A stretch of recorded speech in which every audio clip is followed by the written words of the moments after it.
He's wreaking havoc on the citizens of Williams Lake, and this Prime Minister is letting him. More good news here in Canada. Welcome back to Moose and Loose. My name's David. Today we got CSIS warning of Khalistani extremists in Canada. They're fundraising and rallying, going on in our country, creating massive conflict with India. Well, this is starting to reach a boiling point. The main issue is crime. It's bringing a lot of crime into our country. And speaking of that, we've got Attorney General Sean Fraser absolutely getting destroyed in the House of Commons. I got a couple clips here from the final session. Nobody really covered it, but there's some pretty gnarly back and forths. They saved all their big talking points for a single day, where the gallery of the House of Commons was filled with police officers, so some good nuggets here. Let's jump into this. We got this one. CSIS flags extremist Khalistani activities as national security threat. Oh, really? We got Table Salt posting the same one. CSIS report to Parliament. The politically motivated extremist threat in Canada has manifested primarily through Canada-based Khalistani extremists seeking to use and support V-word means to create an independent nation state called Khalistan. So that's referencing this report here, the CSIS report. Since the mid-1980s, PMVE threat in Canada has manifested, as I just said here, to create an independent state called Khalistan. The report does say largely within Punjab, India,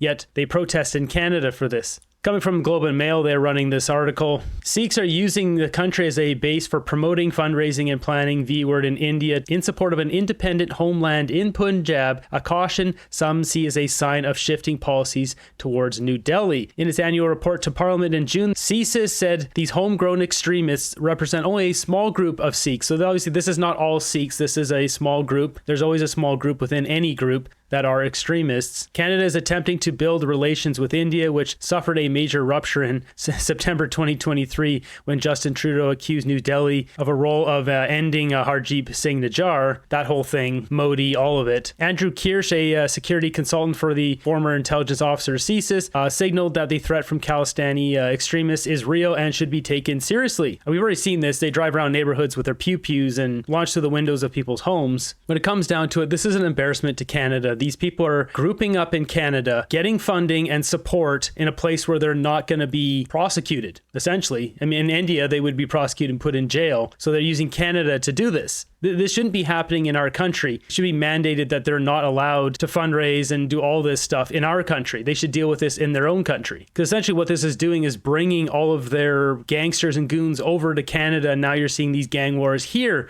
because of this. This should all be outlawed in Canada. Now let's jump over to the House of Commons. So check this out. They start bringing up extortion and things get pretty spicy in here. Mr. Speaker, extortion is up 357%. Earlier this week, an Abbotsford man was gunned down because of extortion. Following his death, there was another extortion-related shooting in the area. Yesterday, a BC man in the Lower Mainland was shot up, another home was shot up. Thankfully, this time, no one was injured, but every neighborhood is terrified and innocent lives are on the line. Mr. Speaker, the Liberals eliminated mandatory minimums for extortion with a fine. How many more lives must be taken by extortion before the Liberals put a minimum sentence back on extortion? So what's happening is these gangsters are going around and going up to houses and say, pay or we'll pew-pew your house. And people who don't pay, they do have their houses pew-pewed. And that's what we're seeing. Mr. Speaker, I'd remind my honourable colleague that extortion is illegal in Canada, and those who perpetrate it should be apprehended and punished to the full extent of the law. Specifically, the fullest extent of to your broken law that you guys put in. That's what happens. They get let out on bail. That is the fullest extent of the law. Mr. Speaker, if the honourable member examines a section of the criminal code, he will see that there are mandatory minimums when it comes to certain offences committed with a firearm relating to extortion. Moreover, the maximum penalty is imprisonment for life. The rules reflect the seriousness with which the government takes extortion. Yeah, but how many people get punished to that maximum? He knows full well that they put in this system that's breaking our country. We look forward to working with law enforcement to give them the tools they need to investigate and prevent these crimes from taking place in the first instance. I don't know what's worse, the Minister for Crime Reduction blaming the provinces for enforcing their bad bail laws, or the Justice Minister making witty statements like extortion is illegal. Anyone with a 5th grade education or higher knows that. The problem is, Mr. Speaker, extortion is up 357%, and these violent extortionists then get out on bail almost the next day. That's the problem, not that extortion is illegal. Everyone knows that. The real question is this: are they actually going to do something? The minister is saying we'll do something in the fall, so it's a summer of free crime. Canadians need changes now. Will they do it? Yes or no? Yeah, finally, somebody's saying it straight here. Summer of free crime. That's exactly what this is. They'll do something in the fall. Don't worry about it, guys. The extortionists won't be pew-pewing that many homes over the summer, will they? The Honorable Secretary, the Honorable Minister of Justice. Mr. Speaker, the Conservatives talk a big game when it comes from a tough on crime agenda, but they fail to point out that one of their members earlier this week put a motion before the Justice Committee that would actually make it easier for those charged with intimate partner violence to be released on bail. We were elected on a campaign commitment to put forward rules that would strengthen the bail system, including specifically offenses tied to auto theft, to home invasion, human trafficking, and organized crime, and yes, to stiffen sentences for repeat offenders. If we could take the politics out of this issue, we would be happy to work together to advance public safety of this country. That's what Canadians demand. With or without the Conservatives, the Liberal government will deliver. You're delivering results, that's for sure. It's more crime in Canada. It's absolutely insane. Someone was just ended across the street from my house. I heard a blood-curdling scream sitting from this desk while I was editing. That's how bad crime is, where it's literally across the street. I can hear people perishing. Bravery and for your achievement and commitment to PPS.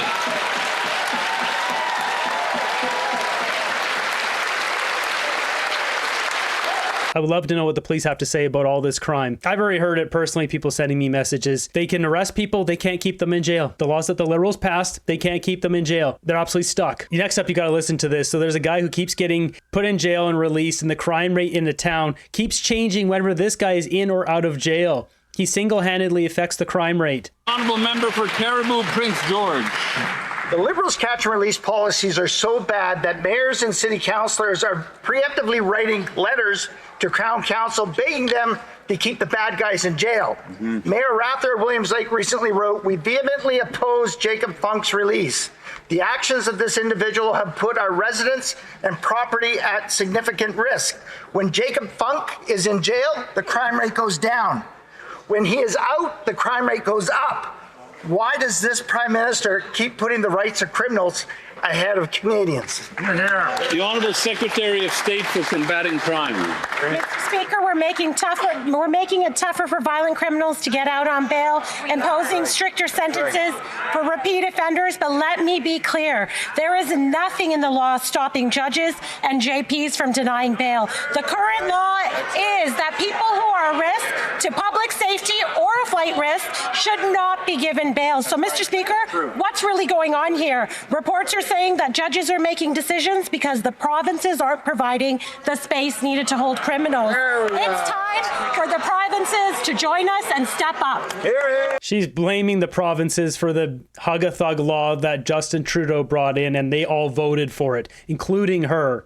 The Honourable Member for Caribou, Prince George. It's always somebody else's fault 37 times. Jacob Funk has been arrested 37 times, and 37 times he's been released. Over 9 times in the past month. April 27th, assault with a weapon and uttering threats. May 27th, break and enter and disguising face. June 8th, assaulting a peace officer, resisting arrest and breach of release. June 12th, assault and uttering death threats. He's wreaking havoc on the citizens of Williams Lake, and this Prime Minister is letting him. When will he repeal his soft on crime policies and finally put victims' rights ahead of criminals?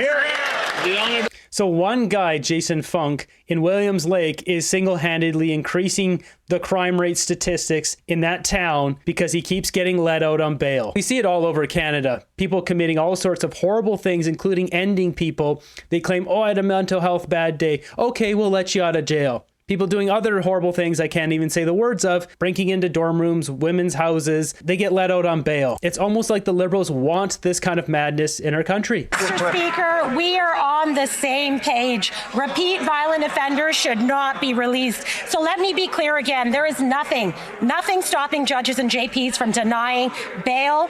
The current law states that people who are a risk to public safety or a flight risk should not be given bail. So, Mr. Speaker, I think it's time for the provinces to step up. What is happening? Make sure the Crown prosecutors are well funded. Make sure there's space to hold these criminals. We're going to do our part. The provinces should do theirs.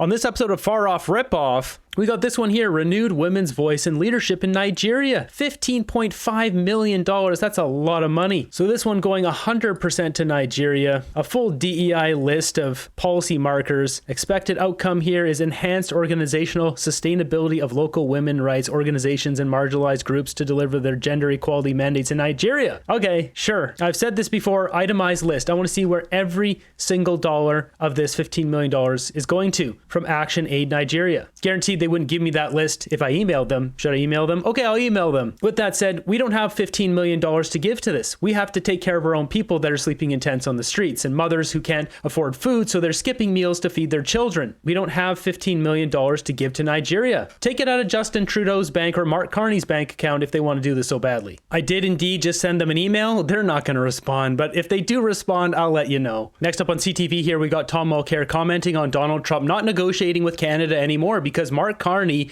won't budge on anything. He's brought up supply management. He's brought up the DST, the digital service tax. Are they done negotiating or are they closer to a deal? That's what Tom Mulcair seems to think. And it can mean one of two things, because with Trump, of course, you're never too sure. Since he considers himself a master negotiator, maybe he has real hope to get rid of the digital services tax.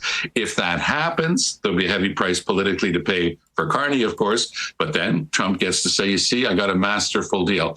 On the dairy stuff, on the supply management, I don't see how it would be possible for us to give much on that, because across the country, the whole system has been in place for so many decades that it would be upheaval in the Canadian dairy market. So I don't see that one as being very easy to move along. Getting rid of a new digital services tax, sure, that's not the end of the world. Finance Minister François-Philippe Champagne suggested to reporters last week, Tom, that the digital tax may be negotiated as part of the broader ongoing US-Canada trade discussions. He said, and I quote him here, obviously, all of that is something that we're considering as part of our broader discussions that you may have. Now, we understand that the first levy, if we can call it that, the first payment for digital tax was supposed to go out on Monday. In your understanding of what has happened now in this hour, do you think that will still happen on Monday?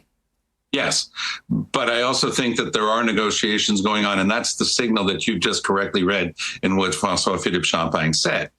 So that digital service tax, I've said in the previous video, it went in a year ago, right around this time. So that's when it's due, is right now. He's basically showing his hand and saying we're willing to negotiate this thing away if it's to get the broader trade deal. So what's Trump's game? How does he always play the game? It's always the same way.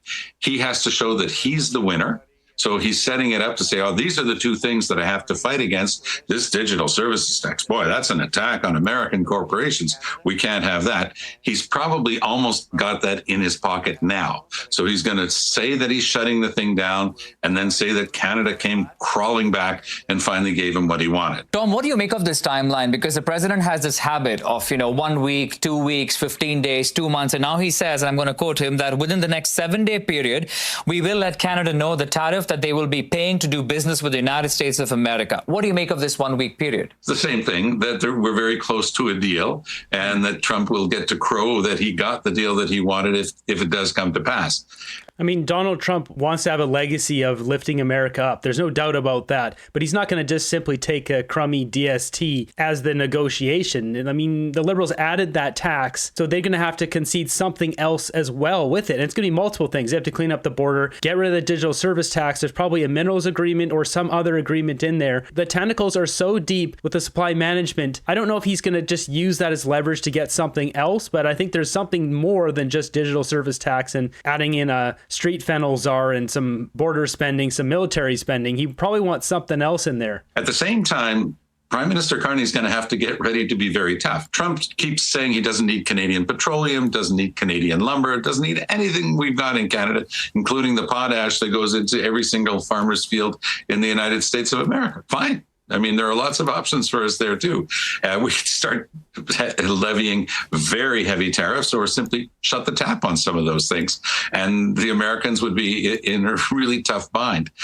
Yeah, but Donald Trump would then jack the tariffs on everything else with Canada. You can't win that. They're the giant economy. We are not. They're 10 times our size. They will decimate us. They can outlast us. We can't outlast them. That's not a good strategy to go forward with. They're already completely disobeying, breaking every every single rule that they signed on to in the Canada-US-Mexico trade deal. They can't be trusted on anything, and especially not on a new trade deal. And at the same time, that's what Trump says he wants. He wants to renegotiate the Canada-US-Mexico deal. So this is Donald Trump at his best. I mean, even if that's true, they can't be trusted on anything. You can't fix that tomorrow. This has to be fixed over time, slowly wean ourselves off of America with different countries. We still have to make a good deal for now and then allow us to do that. But then eventually Trump's not going to be there. So do we really want to be trying to separate ourselves completely with America, the relationship being over, full stop? Realistically, we should trade with more countries, diversify a little bit. But I mean, we're right next to the biggest trading partner on planet Earth. We want to trade with America. We shouldn't be treating them with this hostility. As you see the, fear mongering with the Canadian who's been living down there 37 years, got detained by ICE and perished in a jail or whatever. The guy who's a street candy trafficker. You see the media and the liberals trying to fearmonger anti-American rhetoric. Carney needs to cut the best deal right now, diversify trade a little bit, open things up a bit so we're not so invested in America, but they're our biggest trading partner and they will be going forward. Best in his mind, at his worst as far as the rest of the planet is concerned, misbehaving, spinning stuff, going completely outside the normal rules of a negotiation. This is the Trump method. I don't read that much into it, frankly. I think that Trump is simply signaling that he thinks that a trade deal is within hailing distance with Canada right now. We'll probably get to that in the next week. And again, this will be Donald Trump's chance to crow what a great negotiator he is. Indeed. Donald Trump can break all the rules because they're America. They control everything. I'm not saying it's fair, but that's just the reality of it. The key thing is to work around that, to work with that. If we know that he's breaking the rules, okay, well, what can we do to get the best deal for Canada? Mark Carney seems to be trying to get the best deal for Europe. How can we integrate Canada into Europe, his homeland? Europe's not doing that great. We shouldn't be using them as this model society that we should be trying to mimic.